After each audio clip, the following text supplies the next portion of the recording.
Evening, everyone. Welcome to the Monday night preview with myself, the Pidge, and I'm very honoured and privileged to once again introduce former England under-21 international and Boro legend, Andy Campbell. Good evening, sir. I've already said that before we went live, but good evening again. Good evening, mate. You okay? Yeah, good mate. Definitely looking forward to tomorrow. Massive game. Right, okay. So as always, we are honoured and privileged to be in association with the Watford Football Club Former Players Club, fronted by such legends as Watford favourite son Luther Blissett, and obviously 1984 FA Cup final left back Neil Price. Pricey, head on over to facebook.com/TaylorMade Players. Right, let's get all your predictions and everything else in between for the game at the Vic, celebrating 100 years at the Mecca. 1922 to 2022, obviously. So big celebrations, hopefully, on and off the pitch. But like I say, we'll get straight on with the expert, shall we say. Looking at, obviously, Boro's start. Okay, 18th. It's only 6 games gone, but not really much in it with the games that they've had. And obviously, they've been in with the wrong side of a 3-2 against QPR, just like we did as well. So you've had the same treatment as we had off of QPR. But it's reasonable progress so far. But do you reckon it could be better from the first 6 games? I think there's a hope for better. I think the manager will have wanted a little bit more progress than he's seen, but I think he's realised that he needed reinforcements. I think he's realised that he needed bring a defender in, which he brought in Clark for the weekend, who I thought was magnificent on Saturday against Swansea. He's obviously brought in a few attacking-minded players, a few midfielders. I think he's slowly and surely realised that he needed some better players in to help with those who were already there. I don't see probably Middlesbrough at the minute as a selling club. I think that at the minute they need to buy, and they need to buy well. And I think he has bought well. But I think that the season was always going to be tough. The QPR away is always a tough game. Sheffield United at home, very tough game. Sheffield United got some big players. West Brom home, first game of the season, was always going to be a tough game because they've evolved. Steve Bruce has brought some better players in. And obviously coming to Vicarage Road tomorrow is going to be a tough game because it's still, you're playing against Premier League footballers, and Middlesbrough, yes, they've got Premier League footballers who aspire to be where they need to be, but at the minute, last season they fell short a little bit, and this season, for me, they're under pressure to get where they need to be. Yeah, do you think obviously with Chris Wilder, a very good coach, come from Sheffield United, he's class. We've looked upon him as a very, very good coach, and do you think they should be, the expectancy at Boro should be in the top 6 or in and around that? Do you think at least at the end of the season? I think this year, the minimum, Middlesbrough should be looking at is the playoffs. I think they've got the squad to do it. I think they've certainly got the manager, they've got the chairman, they've got the facilities, they've got everything in their power now in order to go to the playoffs, and to see if that's good enough to get them to the Premier League, then brilliant. I was a little bit worried last year that they were going to get to the playoffs, which then, with a lottery of the playoffs being, it would have been Middlesbrough all over to get promoted, and they would have been out the depth looking at the standard of the Premier League at the minute, and the teams who are struggling up there at the minute from where they've been. And I just think Middlesbrough, there's no point in running before you can walk. I think he realised that he needed to bring better players in. I think he's done that. He's brought in probably a spine of his team, a new goalkeeper, 2 new defenders, 2 new midfielders, a centre forward. So I think he's realised that he's got to bring in a whole host of players to complement the players that he's gotten. And hopefully it'll be good enough throughout the season, but time will tell. Listen, the Championship for me is Premier League 2. It's got some very good footballers in it, some unbelievable teams, huge football clubs with history, and no one's got the divine right anymore to win games and to win this division and to get in the playoffs. So I just hope. I'm sure it'll be a tough game through the week tomorrow. I think there'll be tough games all the way through the season. Everyone's going to beat everybody, and I think the consistent teams of probably the last 5 years I don't see that happening this year. I think everyone's going to be beating everybody. Yeah, the expectations obviously with us, and like you just said, minimum playoffs, and with the transfer window that you've had already. Do you think there's more to come, or do you think that is it? Decent transfer window out the way. Let's bed the players in and let's kick on from here. Yeah, I think you have to. I think, listen, he's gone for players who know the league or who've been promoted or know the Premier League and squad players. So he hasn't gone young players. He's gone already established footballers, so players who know and have been there, wore the t-shirt. So for me, I think it'll be an easy way to embed your players, to stick them in, and let's see. Listen, he's a football manager. He's under pressure, right? That And that's why he does it. He does it because he thrives off the pressure. He's been promoted to the Premier League. He's been relegated to the Premier League. He's done everything he can in order to get this football club out of where they need to be. Yeah, exactly. And look, with us, I mean, we've had the running joke for years of we change our manager every 4 months, but you look at both sides have both got hungry managers, both very, very ambitious, both looking for promotion, both expecting to be in the top 6.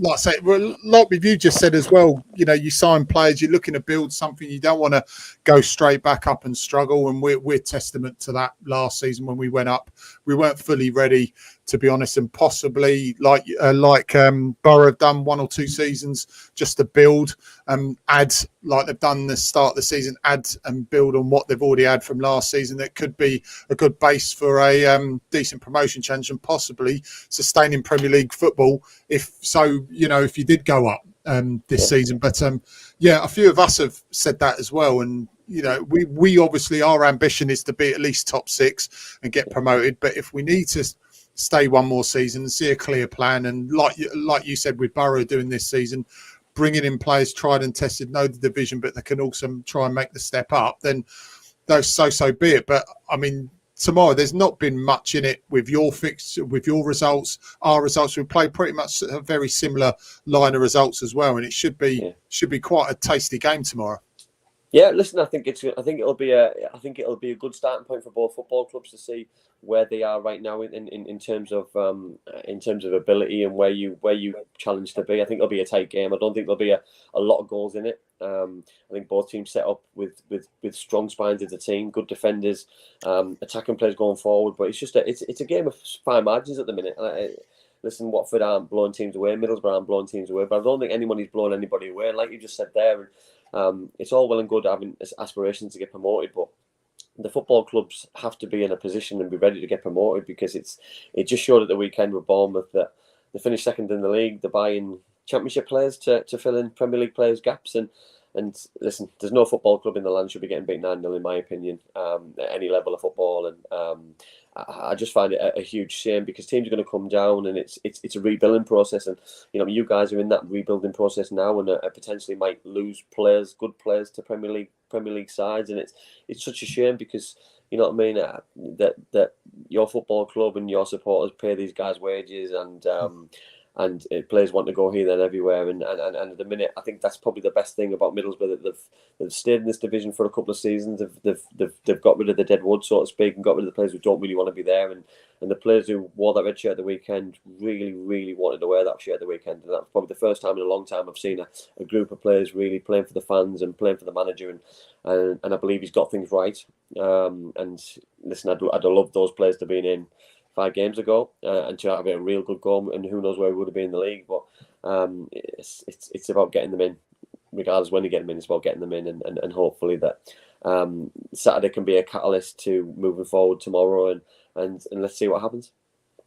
Exactly. No, look, Boyle, you started with your boyhood club, England under 21 while you were there as well, and do you think the expectation has changed? I mean, we certainly, with us, we're up and down, certainly as a fan base a lot of the time. But since you were playing, has the expectation changed any different, or you just see you're a big club, we should be where we should be in the Premier League?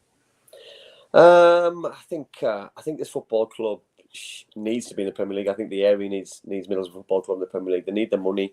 The town needs the money. But like I've just said earlier on, there's no divine right, and just because you're a big football club and you've had history in the Premier League doesn't mean that you deserve to be in the Premier League, because there's teams who are consistent season after season. There's teams who decide to go up and down and fluctuate. Norwich, for example, who've done it for a long time. West Brom did it for a long period of time, and just use the parachute money to invest in better players and keep the squad together. And part of me likes that business model, but at the same time, part of me wants your team to go up when it's ready and consolidate and make sure that the timing's right. But football being a business, you just want to play against and see the best teams in the Premier League come on your doorstep and be greedy. You know what I mean? As a football fan, you want to win football matches, but then you don't want to see the bigger picture. But it's dog eat dog, and for me, I want Middlesbrough to win as many games as I can, and let's see if they can. Yeah, definitely. Yeah, we're just pleased we're not having Stroud at this game because he's at East Luton. A lot of the criticism on was it Saturday was the fact that we were having a scummer as a ref. Have you ever? I mean, this is totally off topic, but you ever had anything like that before for Boro? That you've had a referee that could support either like Newcastle or Sunday? You're thinking, oh come on, really? Should they really be reffing our game? Well, I think I didn't think that was allowed because obviously we've got obviously Jeff Winter who's the biggest Middlesbrough fan referee wise we've got our area, and he was never able to do our games. He did behind closed door games to help us with the new rules, like going back in the day with back pass and other new rules, and I just think it's such a grey area, and if you're opening that kind of can of worms and a dodgy decision happens during a game and it causes a problem, you know what I mean? For me, the FA need to really have a good look at themselves if those kind of situations are happening, because it just leaves a bad taste in everybody's mouth, because football's a business. People are ploughing a lot of money into football club supporters, owners, sponsors. You know what I mean? For a bad mistake or decision to be made like that can cause serious issues. Exactly. But that's one thing we're glad. But certainly the 100-year celebrations for us personally, being like say 100 years at the Vic, a big celebration this year, and this should be one hell of a humdinger a game. Okay, we're only about 12 minutes in, but I'm going to get your prediction. What do you reckon? I always go for me 2-1 every single game. There's always sort of one goal in it so far the last 6 games. What do you reckon? Listen, I'd love to sit here and be super confident and think Middlesbrough are going to win the game, but I think on the back of victory at the weekend, I think I'll give the boys confidence. I can't see Middlesbrough not letting a goal in, but at the same time I can't see them not scoring because the free scoring as well at the minute. So I will take a draw now because I think if you can draw your away games, tough away games, and win your home games, you're halfway there. And True. I think if somebody offered Chrissy Wilder a draw now, he'd take it. Yeah, definitely. I mean, I'll come to Boro in a second, but who really worries you from the Watford point of view? Obviously, we've been lucky to keep 2 out of the 3 of our front 3, shall we say, at the moment. We've got Davis coming in, fingers crossed, shortly. I mean, we've signed a couple of players that have not been fit at present. We've got pretty much quite a strong starting 11 to begin with. But is there anyone that's caught the eye so far from obviously watching from afar? I think Pedro for me, and obviously I know there's rumours about Newcastle still coming in for him and still an opportunity for him to go there. Obviously he's excited me. Obviously Sarr excited me with the long range goal he scored, and obviously followed up with a penalty miss. And it's just you don't know what you're going to get, but you're going to get consistent performances because the Premier League footballers, you know. I'm a big fan of Chowdhury, and I have been since his Leicester days. I think he's a very good player. I just think it's the depth of the squad for Watford. You know what I mean? And that's similar to what I'm talking about the Norwiches and the West Broms of old and the teams who've come down because they've got that strength and depth. And the Premier League footballers, yes, a few of them might fall by the wayside and go back into the Premier League and recycle themselves, but the majority of those squads are going to get a real good opportunity to stay at Watford and hopefully push them back to where the fans want to be, because there's no better year this year for Watford fans to get promoted. It'll be a party regardless, but imagine the party if they can see the Premier League through and if not even better by winning the trophy, you know. Yeah, I think we're trying to do it the right way. I mean, when we got promoted from last season, you know, we brought in players that we would think were top level experience, but it didn't really gel. I mean, the sort of the format that Rob's trying to go for is a bit more British, younger players, more hungrier players, trying to get more of a British unity around the foreign sort of contingent as well. So it's, you know, it's building process, a bit like you're saying with Boro. 6 games in, you know, you can't read too much of it. We're 7th, obviously Boro 18th. You know, like I say, the typical early scores this season. You know, one or 2 goals at best. I don't think we've lost by 2 goals. I don't think Boro, to be fair, lost or won by 2 goals as well. So it's been really, really tight. And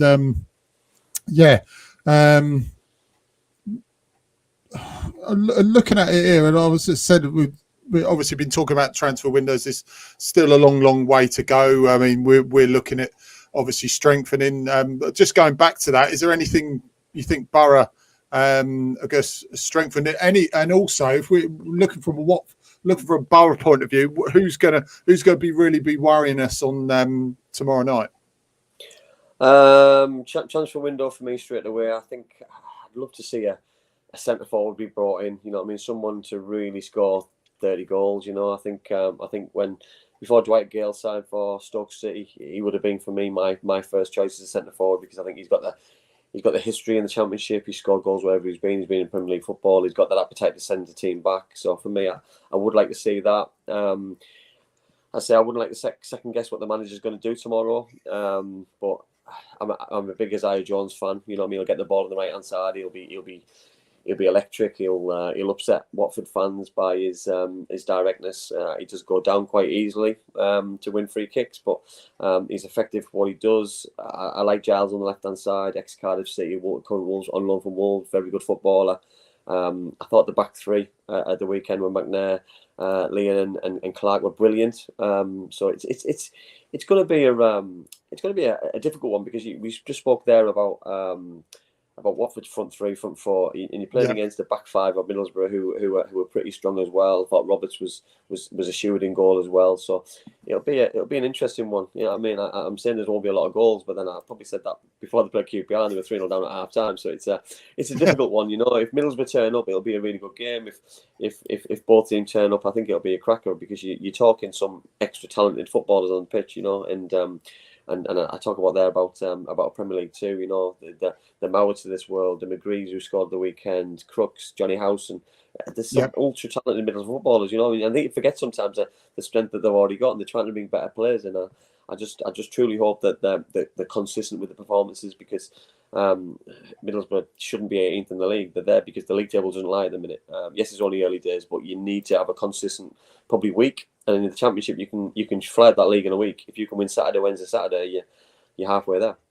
Yeah, exactly. And with this international break coming, you know, I mean, your fixtures. I mean, we've got pretty tough fixtures coming up. Reading being one of them, obviously Boro as well. We've got one or two sandwiches in between there. You've got Sunderland, Blackpool, Cardiff, and Rotherham before the international break. I mean, that's quite a tasty show, especially in Championship way, isn't it?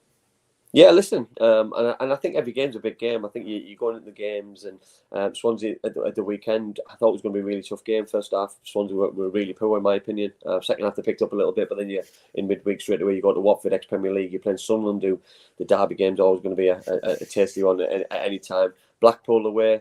Blackpool at the minute, for me, they've picked up this season. Cardiff have got a great record at the Riverside. Rotherham just came up. Coventry, you don't know what you're going to get from Coventry City this year with moving in the new ground. And by the time you know it, you're hitting towards the World Cup break. And you know what I mean? That for me this year is going to be.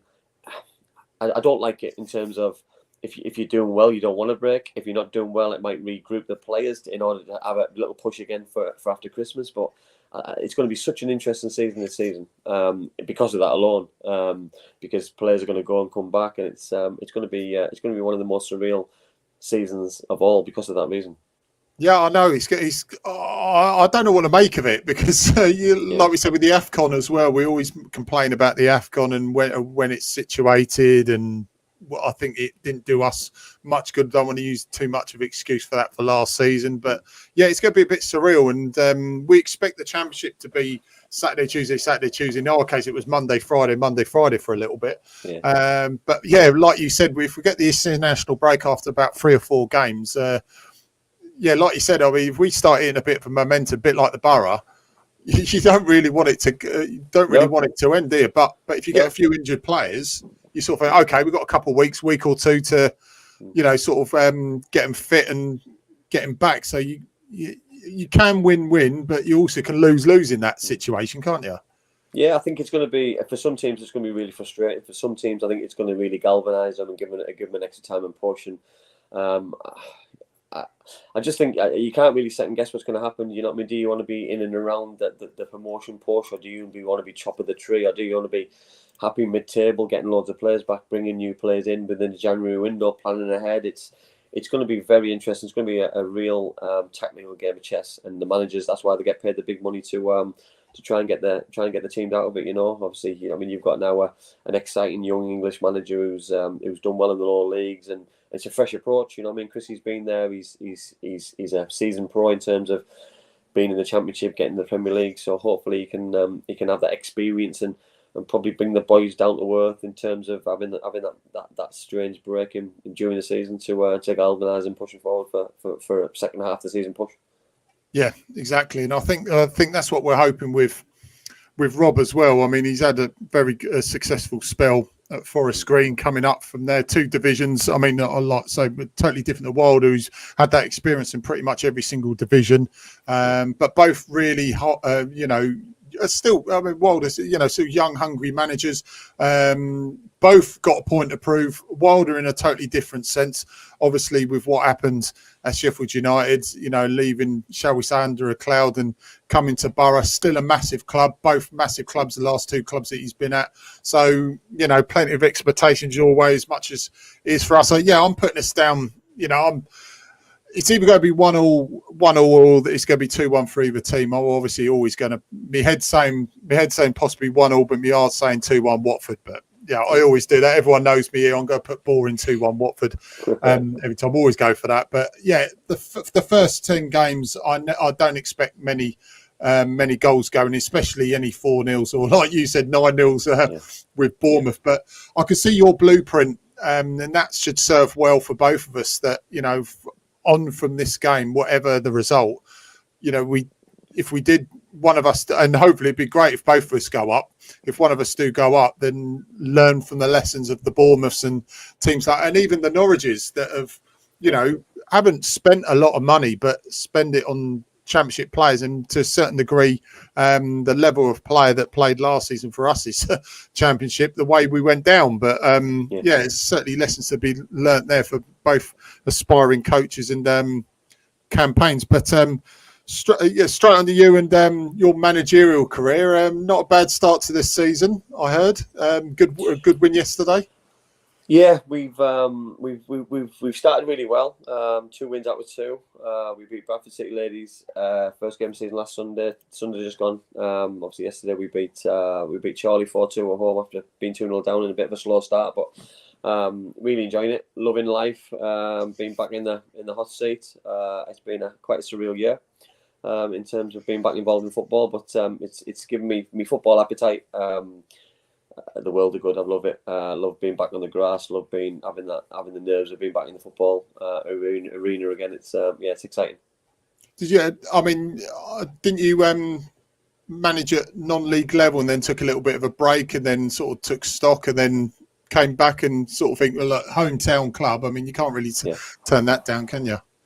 No, yeah, I was. I decided to go down the non-league route with men, and did okay and really enjoyed it. Had some real success, and then had a couple of tough seasons. Lost my job because obviously it was results business, and then I needed to take a step out and regroup. I had a little look at myself and realised, did I want to do it, and decided that.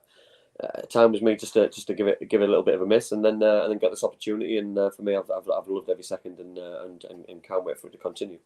Yeah, definitely. What's the expectations for Boro this season with the women? Oh, okay, obviously you'll be reaching for the skies, obviously being the main man, or for the women there. But what do you think the is it sky's the limit for you, or? Well, we hope so. We've got high targets. We've got some very tough teams in our division in Newcastle United, Leeds United, in Durham Cestria, some local sides, some big teams. So it's just we do what we can, and hopefully we can be successful coming into the season. Because it's listen, football's not easy. I know that as a player, I know as a manager and a coach, and realise that it's not about 2 games. It's about finishing the season strong towards the end of the season. If I'm still talking this positive towards April and May, I'll be quite happy. Yeah, definitely. I'll message you around May, and then we'll see what's happening. But that's absolutely brilliant. Just a couple of comments here. Firstly, Chris, evening, mate. I know you messaged just before we went live. I do apologise, mate. He says, hope we're all well. How's the evening, guys? Dave put about who would cause us the most damage in the Boro team. He's also said, what do you make of the totally off topic? Just before we go, he says, what did you make of the Forest side playing a full British team in the Premier League yesterday? I can't remember the last time that happened. It's a rarity nowadays, isn't it? Yeah, absolutely. I listened to TalkSport earlier, and I heard quite a few negative comments about the standard of these players, though. That and the level that they were playing at last season, or not playing enough games, and that they're not as strong and they're going to struggle. And part of me agrees, and part of me disagrees. You know what I mean? I look at the models that we're talking about of go and sign a world-class player and build a team around that player and play through that one player or two players and take a risk. But a team like Nottingham Forest has spent that much. They haven't spent a lot of money, but they've got all these players from various parts. You know what I mean? They've signed a couple from Huddersfield who are very good footballers in the Championship. And how do we know if these kind of players are good enough to step up unless they've given the opportunity in the Premier League? And so far, I think they're doing okay. Yes, they got beat by Spurs yesterday 2-0, but I think Spurs have started the season unbelievably well. But it's super positive for a full British side, because it makes. Hopefully, it might give some English players an opportunity before the World Cup. It might give Scottish players, Welsh players, Irish players opportunities to flourish before the Nation League and the World Cup as well. So hopefully, it can give people opportunities to open doors for the national teams. Yeah, definitely, and it certainly worked back in your day as well. We're not just saying that just because you're on, but certainly you don't know if these players are ready for the challenge unless you're playing. But yeah, Dave's saying, Andy, how much would you be worth in your prime in today's market? Look, if Solanke could go for 20 million, hardly played. I mean, you should have been about 20 million, surely. Yeah, listen, I think prices are quite crazy. I thought they were crazy back in the day when I played, and £1 million when I played was a hell of a lot of money, And I think sky's the limit now with transfer fees. You look at Jack Grealish, 100 million. You know what I mean? It is absolutely astronomical, and I probably do think you're probably looking at double figures easily for a player who was worth probably £1 million, £2 million back in the day when I played, and it's what comes with a huge price tag is huge pressure on a player, that it's costing clubs, fans a lot of money to see you play, and for me, you've got to start earning it. And I'm not sure a lot of those kind of players are earning their price tags and fulfilling the potential for the money they're being spent on them, really. No. I mean, we've argued this, and we're one of the guys that usually comes on the pod with me, who, funny enough, just lives over the road from me, so it's quite handy him coming on. But we've always argued about this transfer fees sort of thing. I mean, you went for $1 million to Cardiff, but back then you had a mixture of potential and quality with a lot of players, and I think don't want to blow too much smoke up your backside, but you had that proven play, but you also had that potential with you, and like you said, and obviously we'll be shooting off in a minute, but you don't get much of that now. It's more you're paying more potential than anything else. I mean, you had a decent number of games. You played over 50 games for Boro before you went to Cardiff, so that 1 million was more justified than someone who was just sneaking through the youth team and had about 10 games like they do now for the first team. Yeah, no, listen. I think probably £10 million nowadays in 2022 is based on potential, and I think that can create its own monster at the minute, because is it ever gonna materialise and you're going to gain the money back? Because if you sell a player on and they haven't gained that potential, they're never going to get that money back. And I seen a story today, and I'm not saying he's not worth it, but obviously Ross Barkley had his contract terminated at Chelsea. The money what they paid, they're getting zero back from him. There's a lot of risk for zero reward at the minute within football and transfer fees, and the football clubs are the ones who, yes, they can afford it. The big ones, the Chelseas and the big football clubs, but Middlesbrough, Watford, they can't afford to waste that much money, because the Championship doesn't accumulate too much high revenue, unfortunately. True. Right, okay, guys and girls, we're going to shoot off. We will see you Wednesday night, 8:00. The fans' verdict. We'll get all your opinions through of the fallout from the game tomorrow night between Watford and the Boro. So, we'll see you at 8:00 on Wednesday. But just before we go, Andy, like I said all before, thank you ever so much for coming on. It's a privilege and an honour to have you on, mate. Thank you very much. We'll certainly, when we play you guys away, 110% get you back on, Andy, Yeah, if you have us. Of course. Come here. Cheers, mate. Right, guys and girls. Thank you ever so much, everyone, for watching. Get on over to the YouTube channel, subscribe and click the notification bell to get the latest times when we are on. So good night, everyone, and we will see you Wednesday night.